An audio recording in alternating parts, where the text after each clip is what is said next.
Bonsoir à tous. Bon, alors comme prévu, j'ai vu que même un simple test, ça brûle. On ne touche pas le JL. Alors maintenant, je vais vous dire les choses clairement et définitivement, et une dernière fois. Je vais rien inventer, je vais simplement vous retranscrire les analyses de tous les analystes compétents. Aujourd'hui, Marine Le Pen est un frein à toute union. Marine Le Pen est un frein à toute création d'autre chose. Marine Le Pen est un repoussoir à la victoire du RN. Avec ces trois informations que je peux détailler, démontrer par des faits, par des attitudes, par des événements concrets qui se sont passés, on devrait peut-être réagir. Mais non, depuis 2 ans, en tout cas sur Twitter, heureusement c'est que Twitter, les gens, les fans du RN, protègent leur défaite. Le pire, c'est qu'ils protègent la nôtre de défaite. Nous, les patriotes, au sens large. Sachez qu'en interne, Marine Le Pen est contestée. Si vous ne le savez pas, je vous le dis. En interne, beaucoup d'élus et de cadres sont foudrages qu'elle ait déposé sa candidature 2 ans et demi avant. Qu'elle ait bloqué toute possibilité d'émergence de quelque chose ou de quelqu'un. Marine Le Pen sait elle-même qu'elle ne gagnera jamais. Marine Le Pen pense à court terme, pense à sa présidence, pense au premier parti de France. Et je vous le dis, elle ne pense pas à la France. Et j'ai rien contre elle pourtant. Elle est dans une spirale d'aveuglement. N'importe qui aurait eu la lucidité de comprendre qu'elle n'était pas ou qu'il n'est pas le bon cheval. Et quand on pense à la France, on s'efface, on joue collectif, on voit ce qu'on peut créer, on regarde un petit peu ailleurs et on voit qu'est-ce qu'on peut construire. Elle fait tout le contraire. Je vous rappelle son attitude quand Mario Maréchal a lancé la convention de la droite. L'attitude de condescendance, de dédain, l'air de dire je suis le premier parti de France, qu'est-ce que c'est ce truc-là, ça n'a ni queue ni tête. C'est quand même fou qu'avec tous ces indices, bon, je vais m'arrêter là parce que c'est pas la peine. Allez, bonne soirée. Alors maintenant, petit message pour tous ceux qui, en écoutant cet audio précédent sur Marine Le Pen, diffuseront partout. Oui, on vous avait dit, c'est un traître, il est anti-patriote, il est anti-l'Union, il est anti-RN, il est anti. Bref, tout ce qui m'a été dit pendant 2 ans. Posez-vous juste une question. Vous avez tous là sur Twitter le mot union, union à la bouche, union des patriotes, l'union des droites, l'union de machin. Vous avez que le mot union. Mais ce qui est marrant, c'est que vous n'allez jamais au bout du concept. Mais l'union sur quoi? L'union sur quoi? À partir du moment où vous avez compris que le Front National, justement, ne veut pas cette union, à partir du moment où vous avez compris qu'il n'y a rien sur le marché qui peut créer une union, façon de parler, assez large pour dépasser le centre et pour gagner, à partir du moment où vous avez compris, vous l'avez même vu avec DLF, que même le DLF, même le ciel, ils sont même pas capables de s'allier entre eux. Tant que vous attendrez de ces politiciens et partis historiques qui ont chacun leurs petits intérêts, une union qui gagnera, eh ben, on pourra toujours attendre. Ce que je propose, moi et EJL, c'est de faire cette union, mais en partant de la base, en partant des gens, en partant des citoyens, qui eux veulent la faire depuis 30 ans. Ça fait 30 ans qu'on veut la faire, cette union de la droite. Ils n'ont pas été capables de le faire. Ils nous ont laissé passer Hollande. Ils nous ont laissé passer... Bon, Macron, il faut dire qu'il avait beaucoup d'alliés. Donc, si vous n'avez pas compris qu'il faut prendre les choses en main maintenant, sans haine ni rien envers les politiciens, mais il faut tenter quelque chose. Donc, au lieu de prêcher l'union toute la journée dans le vide, avec aucun projet derrière, avec aucune réflexion sur quelque chose de construit qui peut créer cette union large, ben ça sert à rien. S'unir, on me traite de... Je fais de la division tout seul dans mon salon, vous voyez un peu la fragilité. Donc je fais de la division sur quoi? On ne peut diviser que quelque chose qui est uni. Vous voyez une union, vous?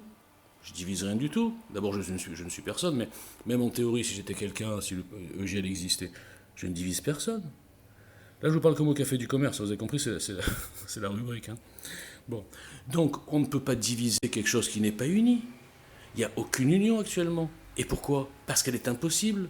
Parce que tous ces partis se mettront jamais autour d'une table pour faire un programme commun et après dire, voilà, désigner qui? Marine Le Pen. S'ils réfléchissent entre eux, jamais ils désigneront Marine Le Pen. Donc ça va bloquer à la base. C'est pour ça qu'elle ne veut pas d'union. Vous ne l'avez pas compris encore? Alors maintenant, au-delà des personnes, au-delà de Marine Le Pen, etc., attendons-nous sur le concept de cette fameuse union des patriotes, au sens large. Je vous invite à reconsulter les résultats des européennes, qui sont assez représentatifs, puisque c'est des élections à un tour. Donc on voit tout de suite, il n'y a pas d'alliance, il n'y a pas de pollution, c'est directement qu'est-ce que veulent les gens. Ben, quand on dit la France est de droite, Malheureusement, quand on voit les européennes, on s'aperçoit que c'est plus tout à fait ça. On est à 36,47% quand on additionne toutes les voix de la dite droite. La déperdition, il y a environ une dizaine de pourcents des LR qui sont partis chez LRM. Alors posez-vous la question. Ces gens-là, pourquoi ils sont partis chez LRM? Parce qu'ils ne pourront jamais voter RN actuel, Marine Le Pen, etc. Donc quand je vous dis que Marine Le Pen est un frein, c'est déjà un premier exemple. Maintenant, continuons sur l'histoire de l'union. Il n'y a pas besoin, les enfants, de prôner l'union toute la journée. Parce que dans une élection présidentielle à 2 tours, évidemment que tous les gens comme vous et moi, comme disait Likaku, au deuxième tour, ils vont voter pour la liste la plus patriote. Et effectivement, n'importe quelle liste en face de Macron sera la plus patriote par rapport à lui. Il n'y a pas photo. Donc tout ça, c'est un combat inutile. Le seul combat utile, c'est comme je le dis depuis 2 ans, c'est d'essayer de construire quelque chose qui non seulement ramènera les républicains qui ont trahi, on peut dire les choses comme ça, qui sont partis chez l'ennemi, mais surtout pour gagner, qui sera capable de ramener des patriotes de gauche. Parce que sans les patriotes de gauche, vous pensez que ça n'existe pas, mais moi je sais que ça existe. Sans les patriotes de gauche qui feront la petite différence finale, pour le deuxième tour je parle, mais la victoire est impossible, mathématiquement. Alors, je vous énerve, JL vous énerve, machin, tout ce que vous voulez, mais enfin, réfléchissez en termes de mathématiques.